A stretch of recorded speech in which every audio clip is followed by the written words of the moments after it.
International tourists and South African citizens want to see an end to trophy hunting and in favour of wildlife-friendly experiences. That's according to a survey by the World Animal Protection looking into public attitude towards trophy hunting. Now, that survey comes at the back of South Africa's decision to open up consultations on its draft conservation and sustainable use of South Africa's biodiversity white paper. For more on the key findings of this survey, we're joined by World Animal Protection's Wildlife Campaign Manager, Edith Kabesiime. Thank you very much for your time this evening, Edith. Apart from the fact that there is a portion of those who were interviewed in the survey, what were some of the other key findings that were revealed after the survey was concluded?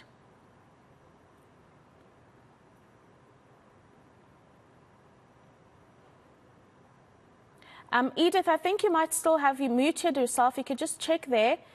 We can't Sorry. see. There you are. Please continue with your answer. Sorry. Yeah, sorry about that. Yeah, really, apart from the key findings that international tourists and South Africans don't want to see trophy hunting continue, the other findings is that both segments of the population or the respondents were quite positive in terms of what they see as alternatives. For instance, sanctuaries that are friendly to wildlife, promoting photographic tourism as an alternative, so that at the end of the day, really, we have a wildlife sector for South Africa that is wildlife friendly, rather than promoting lethal approaches such as trophy hunting. Let's talk about the economic implications that this may have. There are, even though it is not ideal, some legal establishments that allow for this kind of tourism activity to take place. Did the survey look into that at all, or is it focusing on just finding alternative ways to have people come to South Africa and enjoy the wildlife without necessarily hurting or killing it? This specific survey, I must say, was really focused on people's attitudes. We did not go deeper to dig into the economic implications. But of course, we are aware that closing down such an industry will require a lot of really thinking, a lot of planning, a lot of adjustments, to a lot of consultations with the stakeholders involved.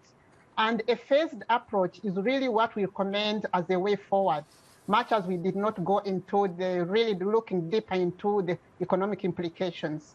But of course, closing down this industry is really what it would take.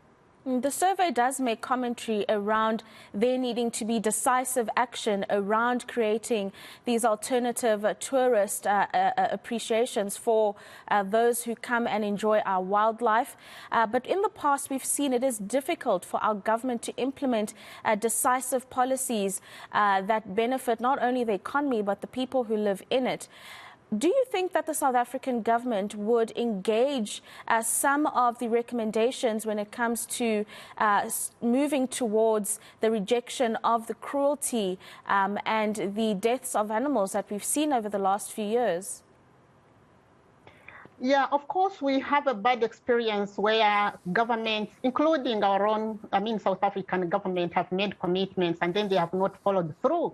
Like an example is the announcement last year when the Minister for Environment announced that they would close down the captive lion breeding industry, but up now we have not seen really significant steps being taken. But of course, that is not to say that we shouldn't continue to pressurize them. We should continue dialogue, we should continue consultation, and I think really government has the mandate and they should have the political will to implement some of these recommendations, and of course some of the commitments that they have made in the past. Talk us through how many people were surveyed and if they were exclusively South African or if it were tourists that had made their way to South Africa on more than one occasion to enjoy the wildlife and biodiversity. So basically this survey covered actually to be precise, 10,900 people across the globe. For South Africa, we covered 1,111 people.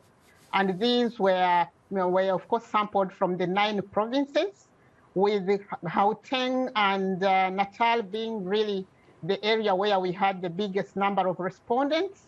But of course, we covered all the other 7 provinces as well. In terms of the gender, we have both at globally, but also with South African citizens. The respondents were split between 51% female and 49% females.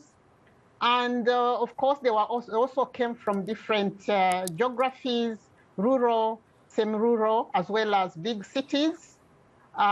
And then in terms of the global survey, we surveyed 10 countries, and these are basically the countries where a majority of South African tourists come from: Germany, Brazil, the USA, the UK, the Netherlands, Australia, India, and France, and of course Canada.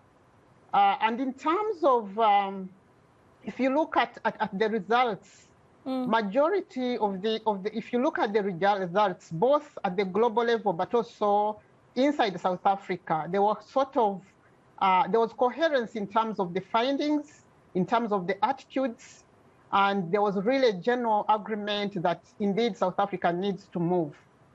So basically, you are asking how many people we surveyed. Yes, it was just over 10,000 people, and for each country we covered around 1,000 people.